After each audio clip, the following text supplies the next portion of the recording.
अब तो इस बात को समझना बहुत आसान हो गया आध्यात्मिक ज्ञान को। जैसे एक चिप होती है मोबाइल में और उसमें 40-40 घंटे का 50-50 घंटे का सत्संग आ जाता है। और इतनी गो है कति बिल्कुल। ये तो एक परमात्मा द्वारा बनाए गए मनुष्य बनाई गई है। और जिस परमात्मा ने मनुष्य भी बनाया वो क्या बना सकता है? तो हमारे अंतःकरण में आत्मा में परमात्मा ने ये सब ऐसा सिस्टम फिट कर रखे। असंख्य जन्मों का रिकॉर्ड आपके अंदर कोड वर्डों में जमा है।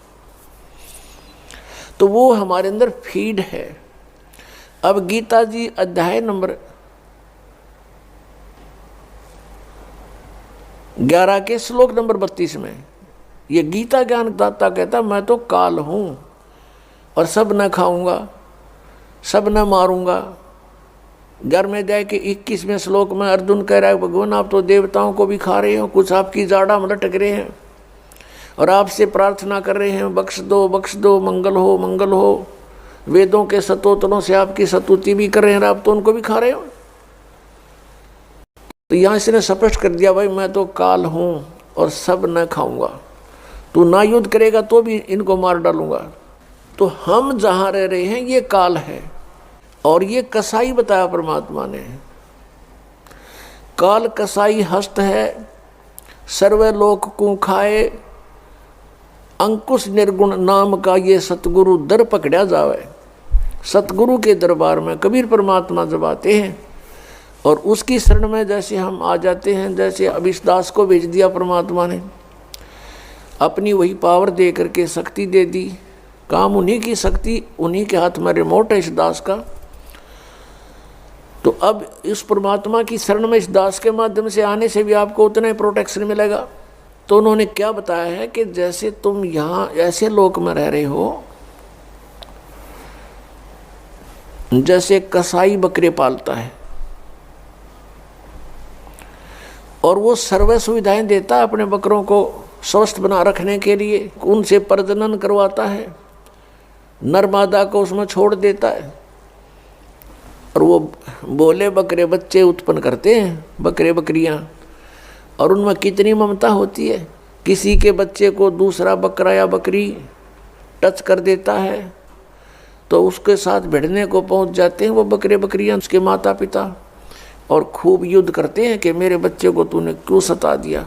और सभी सुविधाएं उनको प्राप्त होती हैं, यानी जलाशय बनाया हुआ होता है, उनके ऊपर शेड डाल रखा होता है, झोंपड़ी, उनके लिए चरागाह बनाई होती है।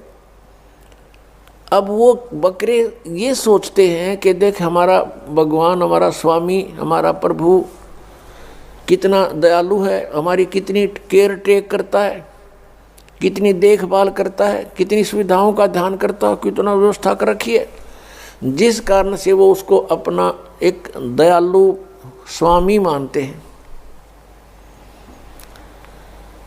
और जब वो कसाई उन बकरों में आता है उसको एक नेक इंसान मान के, अपना हितैषी जानकर वो भोली आत्माएं, वो बकरे उसके पास आ जाते हैं। कोई तो उसको चाटता है, वो ऐसे हाथ लगाकर देखता है और वो प्यार करते हैं, जीभ से चाटते हैं उसको, अच्छा नेक आदमी मान के। और वो ये देख रहा होता है ये कितने किलो का हो गया, मांस कितना हो गया, ये कितने का बिकेगा। और वो भोली आत्मा उसको अपना मालिक मान रहे हैं। और कोई ऐसे दोनों पैर उठाकर उसको प्यार देने की चेष्टा करता है, यानी इतने उसके ऊपर कुर्बान हो जाते हैं वो बकरे।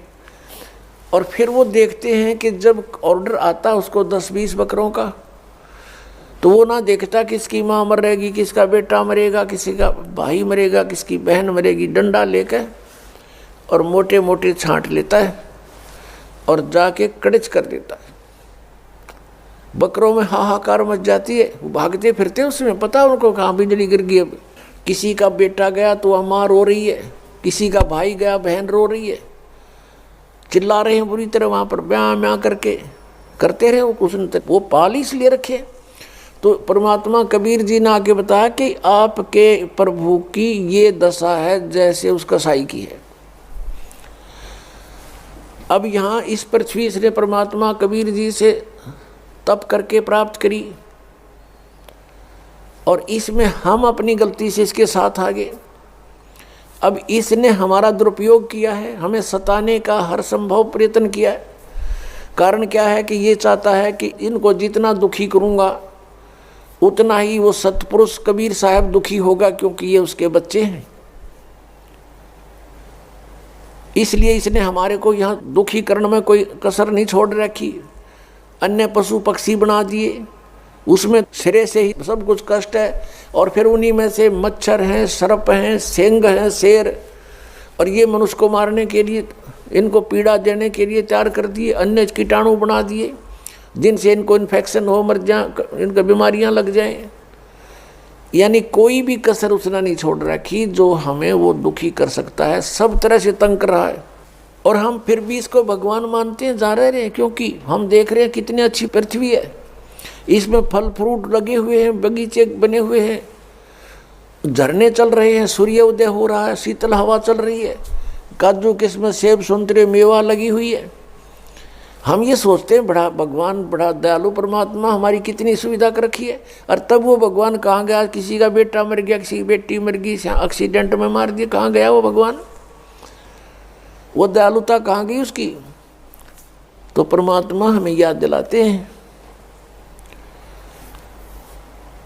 तुम उस लोक को छोड़ आए जहां तुम सुखी थे, मृत्यु नहीं होती थी, तुम्हारे अंदर वृद्ध अवस्था नहीं होती थी।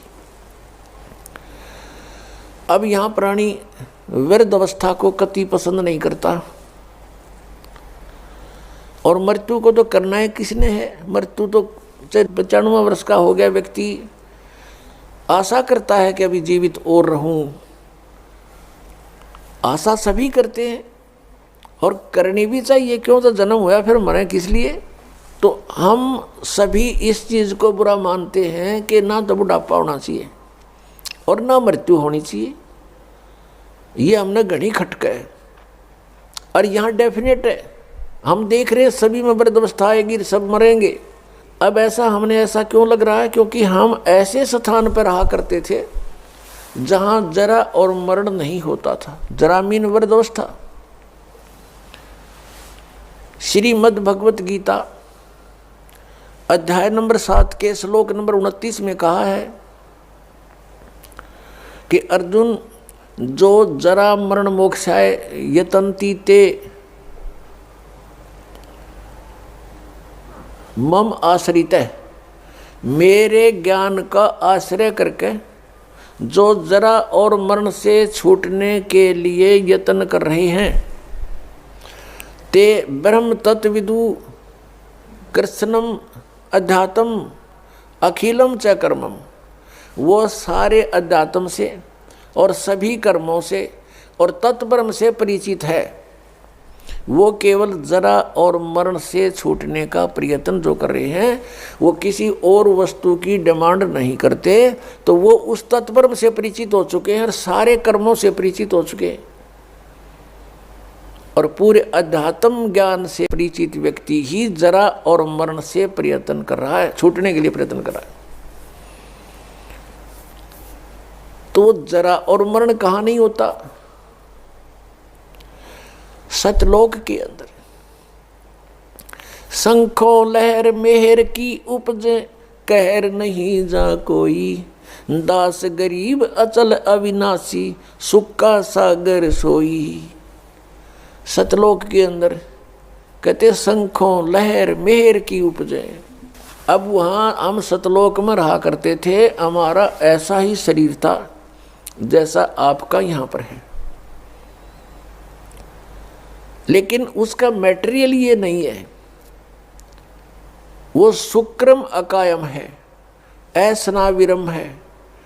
माता पिता के योग से जैसे यहाँ शुक्र से बनता है, ऐसा वहाँ हमारा शरीर नहीं है। यहाँ 5 तत्वों से बना हुआ है, वहाँ 1 तत्व से, नूर तत्व से बनता है। अब जैसे हमारा शरीर 5 तत्वों से बना हुआ है, इसमें कहीं तत्व दिखाई नहीं देता और कितना सुंदर हमें लगा है। इसी प्रकार उस नूर तत्व का वहाँ ऐसे परमात्मा ने व्यवस्था कर रखी है। हमारे आत्मा के ऊपर फिर एक कवर वो नूर तत्व से होगा, और उसका 16 सूर्य जितना प्रकाश होगा, इतना तेज, इतना नूर होगा, उसका होगा मनुष्य सदृश ही।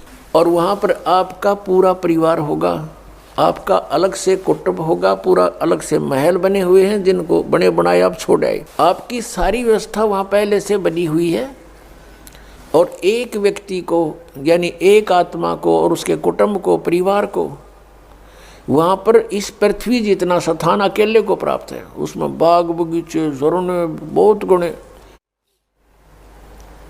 अब ये बातें आपका ना समझ में आवे। और हम वहाँ इतने खुले स्थान पर रहते थे, इसलिए यहाँ पर भी हमारी वो टेंडेंसी है, हमारी वृत्ति वैसी ही है। हम क्या चाहते हैं, एक पार्क हो, कोठी भी कई कमरियाँ की हो, ऊपर नीचे हो हैं, और खूब सैर सपट्टे करने, कार हो, स्पीड से जाओ और इधर उधर घूमें। तो वहाँ अपने आप विमान है आपके पास, आपकी वचन से विमान है, जहाँ चाहो वहाँ जा सकते हो, बहुत स्पीड से जा सकते हो और बहुत बड़े आपका स्थान है।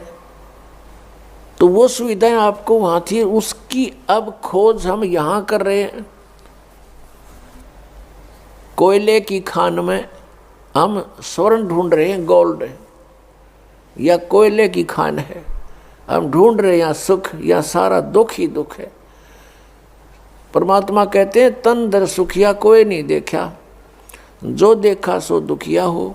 उदय अस्त की बात करे, मैंने सबका कर्या विवेक का हो, मैंने सबका विवेचन कर देख लिया। किसी के पास भी संत जाते हैं, 100 समस्याएं बता देता है, चाहे राष्ट्रपति हो यहाँ का, और चाहे वो ब्रह्मा हो, चाहे विष्णु हो, चाहे शिव हो, और चाहे इंद्र हो, वो भी 100 समस्याएं। उनकी इतिहास देख लो, ऋषियों के सामने कैसे प्रार्थनाएं कर रखी उन्होंने। तो पुण्यात्माओं, वो सुख सतलोक में है। परमात्मा सतपुरुष है, वो कबीर देव है, वो सतलोक में है। जब हम उसके राज्य में पहुंच जाएंगे, फिर हमारी मृत्यु और बुढ़ापा नहीं होगा। वहां जाएंगे कैसे, वो विधि आपको कल के सत्संग में बता दी थी विस्तार से, कि नाम जाप से हम भक्ति की कमाई इकट्ठी करेंगे। जब हम सतलोक से आए थे, हमारी बैटरी फुल चार्ज थी, हमारे बहुत ज़्यादा पुण्य हमारे साथ थे। अब हम अपनी गलती से इस काल के साथ आगे लटक गए, इस पर आसक्त हो गए, और अब यहाँ हम रह रहे हैं इसके लोक में, तो हम उस अपनी पुण्य कमाई को बर्बाद कर चुके हैं। इसका ये रेस्टोरेंट है। अब जैसे ऊपर स्वर्ग बना रखे इसने, इस काल भगवान ने, वो स्वर्ग क्या है, स्वर्ग इज ए रेस्टोरेंट। और उस रेस्टोरेंट में जो कोई जाता है तो उसका मालिक उससे चार्ज लेता है। जैसे कमरे का किराया, खाने का, जैसे खाने का खर्चा उसका 20 रुपये लगते हैं तो 50 रुपये चार्ज करता है, और वो उस कमरे में, उस रेस्टोरेंट में रहने वालों से चार्ज किया जाता है, और उनकी पूंजी समाप्त होती है, होटल वाले की पूंजी बढ़ती है। तो ऐसे ये काल भगवान ने रेस्टोरेंट बना रखे हैं, जिनको ये स्वर्ग कहता है। वहाँ सारी सुविधाएं, बदमाशी, बकवाद, डांस, गाने, बड़े बड़े झरने बह रहे हैं, पार्क बने हुए हैं, वहाँ ये सैर सपट्टे करके स्वर्ग में अपने पुण्यों को नष्ट करके फिर दोबारा यहाँ पृथ्वी पर आ जाता है। तो पहले इसने हमको ऊपर रखा अपने महास्वर्ग में, जिसको ब्रह्मलोक कहते हैं, और ये स्वयं गुप्त रहता है। उसने वहाँ ब्रह्मलोक में एक इंद्र का लोक, एक महाइंद्र का लोक, और महाइंद्र के लोक में इसने ऊपर बना रखे हैं फिर नकली सतलोक, यानी सच्चे सतलोक की, रियल सतलोक की डुप्लीकेट नकल बना कर यहाँ स्थापित कर दिए कि कल को इनको कोई बताने आ भी जावे सतलोक वाला, कोई परमात्मा या उसका कोई भेजा हुआ दूत, तो ये भ्रमित रहे कि यहाँ है सतलोक, इसी में धक्के खाते रहे। तो नकली सतलोक, अलखलोक, अगमलोक, अकयलोक यहाँ बना रखे हैं काल ने इस ब्रह्मलोक के अंदर। तो हमें पहले वहाँ रखा और चार्ज हमारे से शुरू कर दिया। फिर हमारी पूंजी कुछ कम हुई तो नीचे वाले स्वर्ग में रखा, जहाँ इंद्र का लोक एक अलग से है, कोमन स्वर्ग बोलते हैं उसको। और उसमें भी जब पुण्य समाप्त हुए पृथ्वी पर पटक दिया, मनुष्य बनाकर पटक दिया, यहाँ जन्म दे दिया स्त्री पुरुष बना करके। फिर यहाँ पर हमारे इतने पाप इकट्ठे होते चले गए। पुण्य क्योंकि शास्त्र अनुकूल साधना से बनते हैं, शास्त्र अनुकूल साधना इसने मिथ्या करवा दी। जब तक हमारे पूर्व जन्म के पुण्य रहते हैं तो हम जो साधनाएं किसी से भी सुनाते हैं उसको करते रहते हैं, और वो हमें लाभ हो रहा है पूर्व जन्म के संस्कारों से। हम सोच रहे इन साधनाओं से हमें पुण्य लाभ हो रहा है, तो इस भ्रम के अंदर हम अपने सतयुग त्रेता द्वापर में ये सब पुण्यों का नाश कर देते हैं। और उस दौरान परमात्मा आते हैं, स्वयं चारों युगों में आते हैं, क्योंकि अपने का दुख अपनों को ही होता है। उस परमात्मा से हमारा कष्ट सहा नहीं जाता। हम रोते हैं, चिल्लाते हैं, किसी का बेटा मर गया, किसी की बेटी मर गई, लेकिन वो परमात्मा फिर वहाँ से चल कर आते हैं। हमें ज्ञान देना चाहते हैं कि तुम जहाँ रह रहे हो ये स्थान ठीक नहीं, ये काल का लोक है, और यहाँ जितनी बार जन्मोगे ये संकट तुम्हें झेलने पड़ेंगे। इसके लिए मैं बताता हूँ, और तुम ये साधना, ये भक्ति करो, ये छोड़ दो।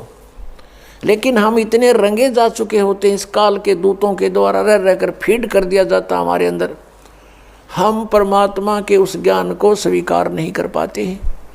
हमारी बुद्धि जीव संज्ञा की है, और हम इन ऋषि महर्षि संतों को परम संत मानकर इन पर समर्पित हो चुके हैं, और ये सोच चुके हैं कि ये भगवान को प्राप्त कर चुके हैं, इन्होंने सतलोक चले गए होंगे। क्योंकि सतलोक वर्तमान के अंदर ठेका ये राधा स्वामी पंथ, धन धन सतगुरु पंथ, जय गुरुदेव पंथ मथुरा वाला, इन्होंने ले रखा है कि हम सतलोक भेजेंगे। इन सतलोक का ही ना पता, इनको सतनाम का पता नहीं। इनके पूर्वज ने, यानी जिसने ये काल का जाल प्रारंभ किया, राधा स्वामी पंथ श्री शिवदयाल जी को कहते हैं, उनका चलाया हुआ ये पंथ है। और उसको ये अपना परम धनी मुखिया मानते हैं सभी पंथों वाले, जितने से संबंधित है, इसकी ब्रांचें हैं, कि वो हमारा हेड ऑफ द डिपार्टमेंट है, वहाँ से हमारा पंथ चला है। और उसने सतनाम का नहीं पता। सतनाम सतलोक भी सतनाम, सचखंड भी सतनाम, सतपुरुष भी सतनाम, और सार शब्द भी सतनाम को कहते हैं, और सत शब्द भी सतनाम को, और सतनाम भी सतनाम को। ये सतलोक जाएंगे। अरे इनके मंत्र पांचों काल के, नाम से मोक्ष होगा। परमात्मा कहते हैं जैसे ये हठ योग करते, 2.5 घंटा सुबह बैठो, 2.5 घंटा शाम बैठो। इन्होंने पुण्यात्माएं जो है, इन्होंने अपने पैर भी खराब कर लिए। एक भक्त आता फरीदाबाद साइड से, दाढ़ी सी रखता है, वो कह रहा था जी मैं इस राधा स्वामी पंथ से जुड़ के 40 साल मैंने अपना गोड्डे भी कंडम कर लिए, भगवान मिले। वो 2.5 घंटे गए, मैंने 6-6 घंटे बैठ कर देख लिया, कुछ प्राप्त नहीं हुआ। लेकिन मैं प्रभुता के कारण, और मुझे पूछते कि आपने तो 40 वर्ष हो गए साधना करते, कुछ दिखा होगा? कहाँ सब कुछ दिखता है मुझे। और दिखा, मैंने खक नहीं था, मैं झूठ बोला करता था अपनी प्रभुता बनाए रखने के लिए। कहा मुझे सब कुछ दिखता है, ऊपर के मंडल दिखते हैं, सतनाम दिखाई देता है, सतनाम के अंदर नो सतलोक में फलान। अभी न सतनाम का पता नहीं, ने बोला सतनाम का मुझे अब पता चला सतनाम क्या चीज़ है। और मैं मूर्ख बना रहा था वहाँ आसपास के व्यक्तियों को। तो पुण्यात्माओं, ये जो सतलोक की महिमा गाते हैं, इनको सतनाम सतलोक का पता नहीं।